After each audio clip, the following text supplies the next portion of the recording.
ఆంధ్రప్రదేశ్లోని వివిధ నగరపాలక సంస్థల్లో ప్రస్తుతం జరుగుతున్న వార్డుల పునర్విభజన ప్రక్రియ తీవ్ర వివాదాస్పదంగా అస్తవ్యస్తంగా మారింది. ఈ డీలిమిటేషన్ ప్రక్రియను ప్రతిపక్ష వైఎస్ఆర్సీపీతో పాటు వామపక్షాలు, స్థానిక ప్రజలు వ్యతిరేకిస్తున్నారు. ఎటువంటి శాస్త్రీయత లేకుండా కేవలం అధికార పార్టీ ప్రయోజనాల కోసం వార్డుల సరిహద్దులు మార్చేశారనే విమర్శలు వ్యక్తమవుతున్నాయి. నెల్లూరు సిటీ నియోజకవర్గంలో మొత్తం 28 డివిజన్లు ఉన్నాయి. పునర్విభజన తరువాత 35 డివిజన్లుగా ఏర్పాటయ్యాయి. పునర్విభజనకు ముందు పెన్నా నది అవతల ఉన్న ప్రాంతాలు 53, 54 డివిజన్లలో ఉన్నాయి. పునర్విభజన తర్వాత అవి 69, 70, 71, 72 డివిజన్లుగా ఏర్పడ్డాయి. అయితే కొత్తగా ఏర్పాటైన సదరు డివిజన్లలో పెన్నా నదికి ఇటువైపు ఉన్న కొన్ని ప్రాంతాలను కలిపారు. 6వ డివిజన్లోని ప్రధాన ప్రాంతమైన పప్పుల వీధి పునర్విభజన తరువాత 8గా మారింది. సర్వే నంబర్ల ఆధారంగా అధికారులు హద్దులు నిర్ణయిస్తూ ఏర్పాటు చేయడం వల్ల పాత 5వ డివిజన్కు సంబంధించిన ప్రాంతాలు ఇందులో కలిశాయి. అదేవిధంగా పాత 43వ డివిజన్లోని ప్రాంతాలను 42, 44, 47, 48 డివిజన్లుగా చేశారు. దీంతో ఉన్న డివిజన్లనే ముక్కలుగా చేసినట్లయింది. 43వ డివిజన్లో దాదాపు 99% మంది ముస్లింలు ఉన్నారు. అలాంటిది పునర్విభజన తరువాత పలు డివిజన్లలోకి వాళ్లు మారినట్టయింది. అలాగే 13వ డివిజన్లో కొన్ని ప్రాంతాలను 16లోకి మార్చడం, ఇతర డివిజన్లోని కొన్ని ప్రాంతాలను 13లోకి కలపడం వంటివి జరిగాయి. ఇలా పునర్విభజన చేయడం వలన అటు స్థానిక నాయకులు, ఇటు ప్రజలు గందరగోళానికి గురవుతున్నారు.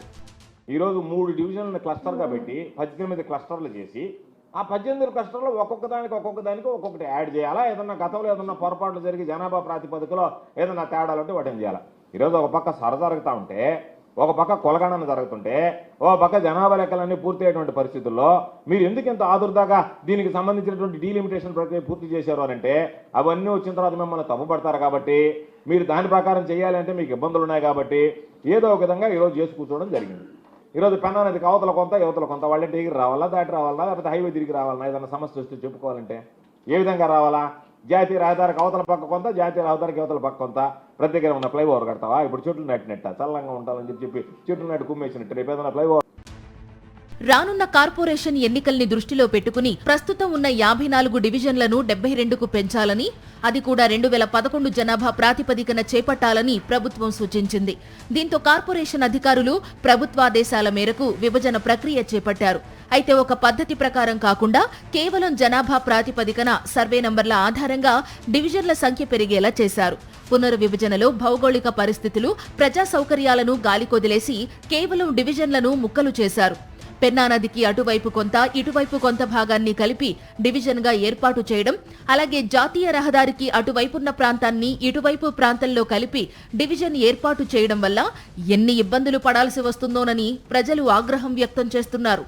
నేషనల్ హైవేకి అవతల ప్రధానంగా 13వ డివిజన్ కు సంబంధించి దానిలో ఒక ముక్కను తీసుకుని వచ్చి 16వ డివిజన్లో కలిపారు. మళ్ళీ 16వ డివిజన్లో ముక్కను తీసుకెళ్లి 13వ డివిజన్లో కలిపారు. అలా కలపాల్సిన అవసరమే ఉంది? దాంట్లో నుంచి ఒక ముక్క నెట్టు, దీంట్లో నుంచి ఒక ముక్క నట్టు, మీకు ఇష్టం వచ్చినట్టు ప్రతి డివిజన్లో కూడా చేయడం.